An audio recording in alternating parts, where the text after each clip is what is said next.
নৌকো চালালেন তৃণমূল প্রার্থী শেখ হাজি নুরুল ইসলাম। ভোটের জন্য প্রার্থীরা যে আর কত কি করবেন তা এখনো দেখা বাকি রয়েছে। ভোটের দামামা বেজে গিয়েছে, স্বাভাবিকভাবেই কোমর বেঁধে প্রচারে ঝাঁপিয়েছেন রাজনৈতিক দলের নেতাকর্মীরা।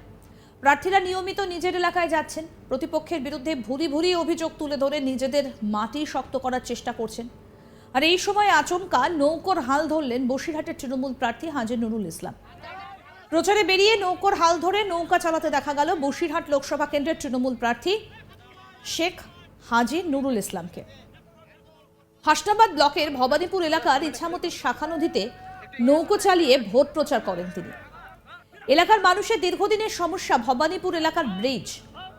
বিষয়টা নিয়ে সাংবাদিকদের মুখোমুখি হয়ে তিনি বলেন, ভোটে জয়লাভ করার পর ব্রিজ তৈরির চেষ্টা করব, যাতে সাধারণ মানুষ ভালোভাবে চলাফেরা করতে পারে।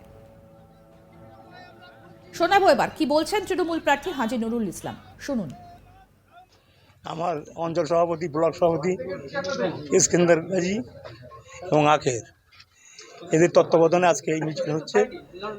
আমি খুব খুশি, ওরা যেভাবে কাজ করছে আমি এত খুশি। আমাদের প্রতিনিধি তপন মণ্ডল কি প্রতিবেদন তুলে ধরলেন, শুনবো। বসিরহাট লোকসভা কেন্দ্রের তৃণমূল প্রার্থী হাজি নুরুল ইসলাম বেশ কিছুদিন ধরে তিনি অসুস্থ, আর এই অসুস্থতার কারণেই কিন্তু সেভাবে তাকে এই লোকসভা কেন্দ্রে প্রচারে দেখা যায়নি। তবে মনোনয়নপত্র জমা দেওয়ার দিন শেষ হওয়ার পর থেকেই কিন্তু তাকে ইতিমধ্যেই প্রচারে দেখা যাচ্ছে। কখনো বসিরহাটের বিভিন্ন এলাকা অর্থাৎ মিনাখা, হাসনাবাদ, সন্দেশখালী, হিঙ্গলগঞ্জ প্রভৃতি এলাকায় তাকে প্রচারে নামতে দেখা যাচ্ছে। তবে এখনও তিনি অসুস্থ, এই কারণেই কয়েকজন মানুষ তাকে সবসময় ঘিরে রেখেছে এবং তার রাস্তাঘাটে যে স্বাভাবিকভাবে চলাফেরা সেটাই কিন্তু বেশ কিছু ক্ষেত্রে সমস্যা দেখা দিচ্ছে। গতকাল হঠাৎই বিজেপির তরফ থেকে নির্বাচন কমিশনের কাছে দাবি করা হয় যে তিনি নো ডিউজ, অর্থাৎ রাজ্য সরকার বা বিভিন্ন যখন তিনি সাংসদ ছিলেন কিংবা তিনি যখন বিধায়ক ছিলেন তখন সরকারের কাছ থেকে তিনি যে কোনো রকম সাহায্য নিয়েছিলেন সেইটার একটা নো অবজেকশন সার্টিফিকেট, যেটাকে বলা হয় নো ডিউজ, এই নো ডিউজ জমা দেননি বলে দাবি করা হয় নির্বাচন কমিশনের কাছে বিজেপির তরফ থেকে, এবং তার নমিনেশন বাতিলের আবেদন জানানো হয়। যদিও নির্বাচন কমিশনের তরফ থেকে জানানো হয় যে তার নির্বাচন অ্যাকসেপ্ট হয়েছে, অর্থাৎ তিনি নির্বাচনে লড়তে পারবেন। আজ সকালে অর্থাৎ বৃহস্পতিবার দিন তিনি হাসনাবাদের নদী পার হয়ে ইছামতি নদীর যে শাখা নদী, কাটাখালী নদী আছে, সেই নদী পার হয়ে তিনি মডেল এলাকায় প্রচারে যান। এবং নদীপথে যখন তিনি যাচ্ছিলেন তখন এই নদীতে বিভিন্ন সময়ে মানুষের সমস্যার সম্মুখীন হতে হয়। তার কারণ হচ্ছে নদীতে চর পড়ে গিয়েছে। সেই বিষয়টি নিয়ে এলাকার মানুষ তার কাছে আবেদন জানায় যে এখানে একটা ব্রিজের বা সেতুর আবেদন জানায়। তখন তিনি কিন্তু তাদেরকে জানান যে অবশ্যই তিনি যদি আবার বসিরহাট লোকসভা কেন্দ্রে জিতে আসতে পারেন, অর্থাৎ তিনি যেহেতু 2009 থেকে তিনি বসিরহাট লোকসভা কেন্দ্রের সাংসদ ছিলেন এবং পরবর্তীকালে বসিরহাট লোকসভা কেন্দ্রের সাংসদ হন ইদ্রিস আলী এবং নুসরত জাহান রুই। এখনও পর্যন্ত বলা যায় যে বসিরহাট লোকসভা কিন্তু হাজি নুরুলের হাত ধরেই কিন্তু প্রথম সিপিআইকে হারিয়ে বসিরহাট লোকসভা কেন্দ্রে তাদের জয়যাত্রা শুরু করেছিলেন এবং এখনও পর্যন্ত কিন্তু সেই জয়যাত্রা অব্যাহত। এবার দেখার যে বসিরহাট লোকসভা কেন্দ্রে নতুন করে আবার প্রার্থী হওয়ার পর, অর্থাৎ হাজি নুরুল যিনি পুরনো বসিরহাটের একজন সাংসদ ছিলেন, তিনি আবার নতুন সাংসদ হতে পারেন কি না সে বিষয়টা কিন্তু ইতিমধ্যেই এলাকার মানুষ 1 জুন যখন নির্বাচন অনুষ্ঠিত হবে এবং তারপর যখন 4 জুন নির্বাচনের ফলাফল ঘোষণা হবে সারা দেশের সঙ্গে বসিরহাট লোকসভা কেন্দ্রের, তখন কিন্তু জানা যাবে যে তিনি আবার নতুন করে বসিরহাট লোকসভায় সাংসদ হতে পারলেন কিনা। নৌকা চালালেন তৃণমূল প্রার্থী শেখ হাজি নুরুল ইসলাম। ভোটের জন্য প্রার্থীরা যে আর কত কি করবে তা এখনো বোধহয় দেখা বাকি রয়েছে। ভোটের দামামা বেজে গিয়েছে, স্বাভাবিকভাবেই কোমর বেঁধে প্রচারে ঝাঁপিয়েছেন রাজনৈতিক দলের নেতা কর্মীরা। প্রার্থীরা নিয়মিত নিজের এলাকায় যাচ্ছেন, প্রতিপক্ষের বিরুদ্ধে ভুরি ভুরি অভিযোগ তুলে ধরে নিজেদের মাটি শক্ত করার চেষ্টা করছেন। এই সময় আচমকাই নৌকার হাল ধরলেন বসিরহাটের তৃণমূল প্রার্থী হাজি নুরুল ইসলাম। দেখুন।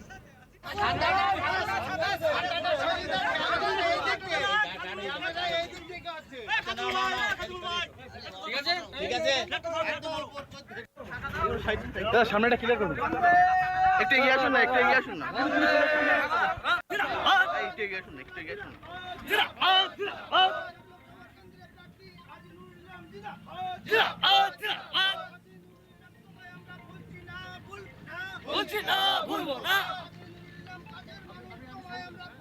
প্রচারে বেরিয়ে নৌকার হাল ধরে নৌকা চালাতে দেখা গেল বসিরহাট লোকসভা কেন্দ্রের তৃণমূল প্রার্থী শেখ হাজি নুরুল ইসলামকে।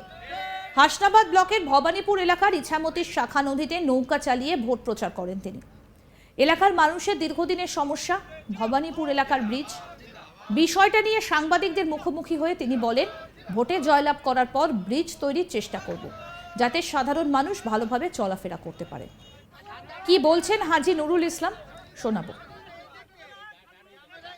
আমার অঞ্চল সভাপতি, ব্লক সভাপতি ইস্কেন্দার গাজী এবং আখের, এদের তত্ত্বাবধানে আজকে এই মিছিল হচ্ছে।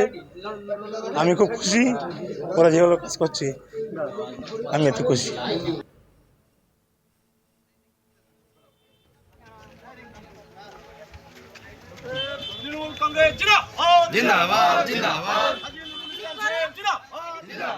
অন্যদিকে বসিরহাটের তৃণমূল প্রার্থী হাজি নুরুল ইসলামের প্রার্থীপদ বাতিলের দাবি তুলেছে পদ্ম শিবির।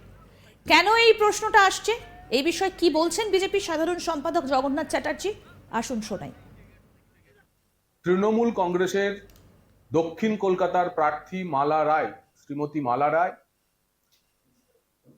এবং বসিরহাটের প্রার্থী হাজি নুরুল ইসলামের মনোনয়নে গুরুতর গলদ রয়েছে, যা আমাদের বিচারে আইন মেনে হয়নি, নির্বাচনী বিধি মেনে হয়নি। তাই ভারতীয় জনতা পার্টির পক্ষ থেকে আমাদের সংশ্লিষ্ট প্রার্থীরা ওই দুই প্রার্থীর মনোনয়ন বাতিলের আবেদন জানিয়েছেন। আমাদের বসিরহাট কেন্দ্রের প্রার্থী শ্রীমতী রেখা পাত্রের যে অভিযোগ, সেই অভিযোগ হলো হাজি নুরুল ইসলাম পঞ্চদশ লোকসভার সদস্য ছিলেন, তিনি লোকসভার মেম্বার ছিলেন। সেই পঞ্চদশ লোকসভা শেষ হয়েছে 2014 সালের 18ই মে। হাজি নুরুল ইসলাম এবারে মনোনয়ন দাখিল করেছেন 7ই মে, 2024-এর 7ই মে। নির্বাচনী যে হলফনামা জমা দিতে হয়, সেই হলফনামা অনুযায়ী কোনো প্রার্থীর শেষ 10 বছরে যদি কোনো কারণে কোনো ধরনের সরকারি পরিষেবা নেওয়া বা সরকারের থেকে নেওয়া কোনো বিধিবদ্ধ স্ট্যাটিউটারি বিল বাকি থাকে। আরো আপডেট পেতে দেখতে থাকুন আজ তাক বাংলার ইউটিউব চ্যানেল, সাবস্ক্রাইব করুন।